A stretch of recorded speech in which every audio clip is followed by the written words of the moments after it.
Mm, yes, we are. All right. Now we can discuss task 3 peer reviews. Yes. Anyone like to go first? Okay. I can go first. I know we're supposed to do 2 people from our group and 1 person that's not in our group, but I just went ahead and did the 3 of you ladies since that was just 3, and that was just the easiest because it was already there. And I'll go ahead and post those tonight. I did have a little bit of trouble doing my reviews because I had trouble writing my task 3 myself. Mm-hmm. It was difficult for me to get that annotated bibliography done, and I know I'm missing parts. So in that case, it made it harder for me to sit down and critique somebody else's paper. So I know I have revisions to make, and I'll get those done. But I appreciate any feedback that I get from you ladies. So Okay. Yeah, I would rather. What I saw, everything looked good. Mm-hmm.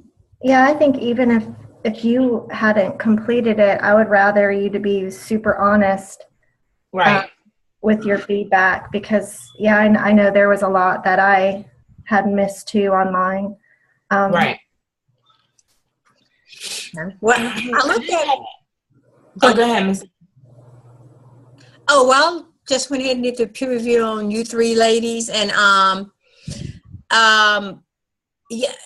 Let me see here. Well, we want to be honest, right? So some of you all had some information missing. Dakota, yours look pretty good. The skin of my teeth, for sure. Yeah, I mean, it looked pretty good. That was nice. I went through and I read it. You did a pretty good one. So you got a pretty good review. So good job. Good job. Thank you. And you're welcome. Paula, you did a pretty good job. You missed a table or graph, but you can go back and add that from task 2. Right, and I need to put some more online tools in there. Yes, ma'am. And I notated that as well. Stephanie, your narrative was extremely, extremely short. So I really didn't have a lot to go on, but I like that you had a little article in there about reading, which I thought was very neat. I liked your graph. You did a good job with the graph and your table, but the narrative was just very short, and I didn't have a lot to go on with the narrative. But overall, everybody did a pretty decent job. But Dakota, you did a really good job. So thank you. I had a question about the annotated bibs. I remember reading somewhere that your annotated bib should be at least 150 words for each source. Is that right? I read that too. Okay. I was just double checking because I tried to make sure mine was, but then I was like, is that really supposed to be that way? So I was just double checking. So when I go back and revise, I'll know, make sure it is. Okay. Well, I think my confusion with task 3 was how everything connected. That I know for the narrative, I assume that we go into what a best practice is. Mm-hmm. And then within the narrative, we discuss the 3 best practices, or it says utilize a form of technology. Mm-hmm. It doesn't tell us how many we have to have, but this is what I gathered from it, that you talked about what a best practice is in your narrative, and then you start talking about the types of best practices related to technology that you're addressing with your PLC. Mm-hmm. And then I'm not sure how that annotated bibliography kind of fit in unless some of those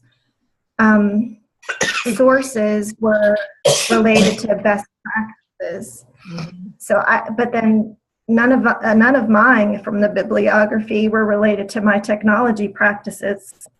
Right. So I'm confused. Well, it was a little difficult. I always try to follow the sheet. Yeah, but her sheet doesn't always match up with the rubric. That's why it's like, even for task 1 and task 2, I was following her sheet, but then if I look at the rubric, it's a little different. Mm-hmm. Because it doesn't even mention, like, it just, what I've been looking at are the prompts. Yes. You know, within each of within the rubric.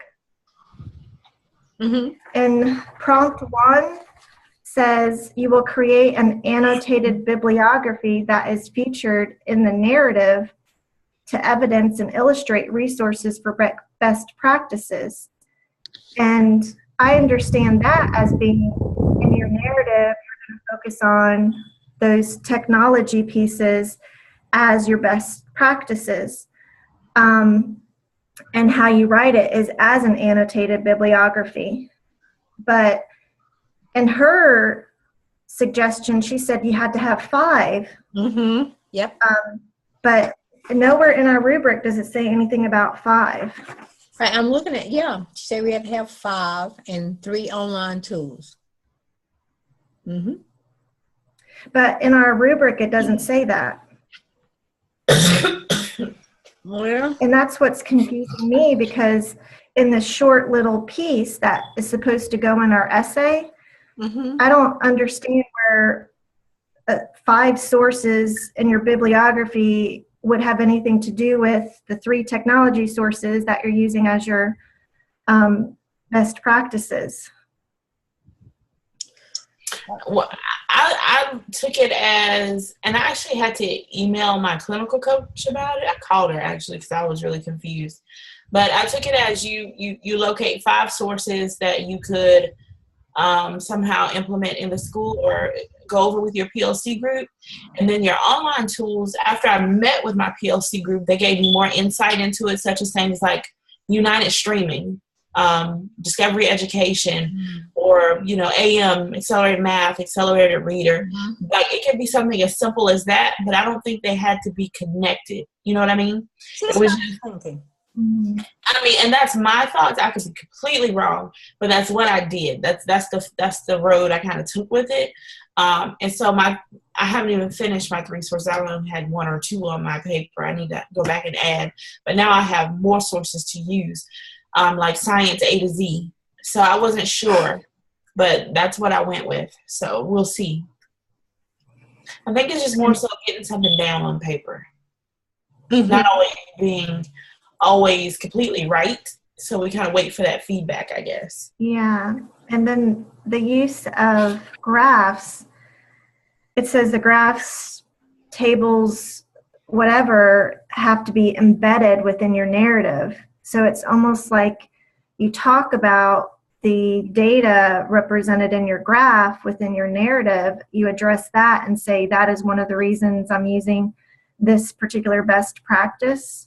And I'm asking that kind of as a question, not a statement. Well, that's how I took it. Graphs. You did? Okay. What I did was, I didn't actually, I mean, obviously, because it's APA, you can't really put a graph in the narrative. But, like, I do, like, data shows that our students struggle with this. And then sticking the... And then do, like, Appendix 1. And Appendix 1 would be, like, the data on whatever. Okay. And then I'd say something like, so-and-so says that a best practice to build this skill is, and that would be one of my references. Okay. Kind of thing. Mm-hmm. And did you include, because I didn't look at yours, Dakota, did you include technology pieces? I did. And my 3 technology pieces were things where I had my 5 references on best practices. And it was like repeated reading builds fluency, choral reading builds fluency, that kind of stuff. So then I found online resources that use repeated reading. So like I did Raz Kids. That the kids do repeated reading and it uses iPads. I don't usually let the kids on the iPads because they tend to wreak havoc. And so that's a technology form they're not used to. So there's that. And then it's a technology that's using a best practice that I've already established as a best practice. Okay. And the way you included that in your narrative, was it included as an annotated bibliography, or it was just addressed in your narrative? It was one of my part of my annotated bibliography, and then I did my narrative, and then when I got to the end, I discussed my online tools. And, this uses repeated reading, and the kids can do it on the iPad kind of thing. And then your sources, your 5 sources, the way you listed that at the end was just as a reference and not as a bibliography, like an annotated bibliography? I did the annotated bibliography, but I also used them as sources in my narrative. Okay. So like in my narrative, I'd say something like, just, repeated reading has been shown to build fluency. But then at the end, when I did the anti-bibliography, I'd say so they did this type of study and it showed this and this about repeated reading, kind of thing. Okay.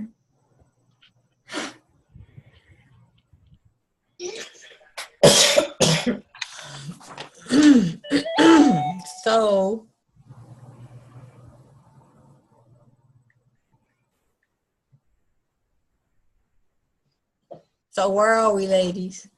Well, I have all these ideas to go back and do revisions on, all 3 of my tasks, but I just haven't had, the right amount of time to really do that. I don't think there'll be catch-up time until after, we get these tasks done, because and then we can go back and do revisions. You can't get it done during the week, and you have more assignments to do. So I know I can't. There's not enough time in the day. My plan was just to go back when we get close to the end, go back and look over all of the documents. And I don't know if your clinical coach has been keeping up with you or not, but my coach, he has been emailing me saying if he needs to take a look at any of my work, send it to him and he will look at it. Oh, that's nice. So I'm not sure about you all, but that is my plan, to go back when we get close to the end, not at the very end, and look over all the information to make corrections. Because I'm sure she's not going to accept just anything. So I think I'm going to talk with Dr. Ramsey and let him look over some of my information as well. Okay. Because we're going to have to go back and make corrections, because we've been kind of struggling a little bit.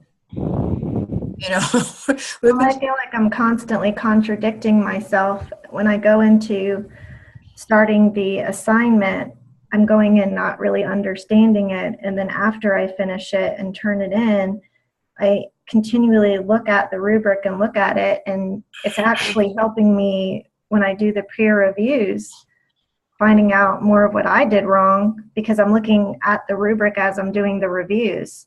And so that's what's allowing me to think like, oh, I need to go back and do that. Oh, absolutely. So I don't know. It's a lot. And I think it can become frustrating. Stephanie, I think you're probably overthinking it or overanalyzing it, because I started doing the same thing. I started looking at it, and then I started contradicting myself. Now I said, okay, I'm just going to follow the directions and just do it. Because I think if you look at it too many times, you're going to get confused, because that's what happened to me in the beginning. I don't know about you two, but if you keep looking at it and you're going to keep going back, making changes, it's like, okay, did she say do 3, or was it 4, or was it 5? So I think sometimes you might, just maybe overanalyze it or overthink it sometimes, and it'll get you confused. Because I know for task 4, it happened to me. For task 4, I am struggling with task 4. It's a lot of work. And do we want to go ahead and stop recording in relation to task 3, and then talk about task 4? Later. Yeah, and I have a question about week 7 as well, the narrated visual presentation. So we can stop. Okay, let us stop. Give me 1 second.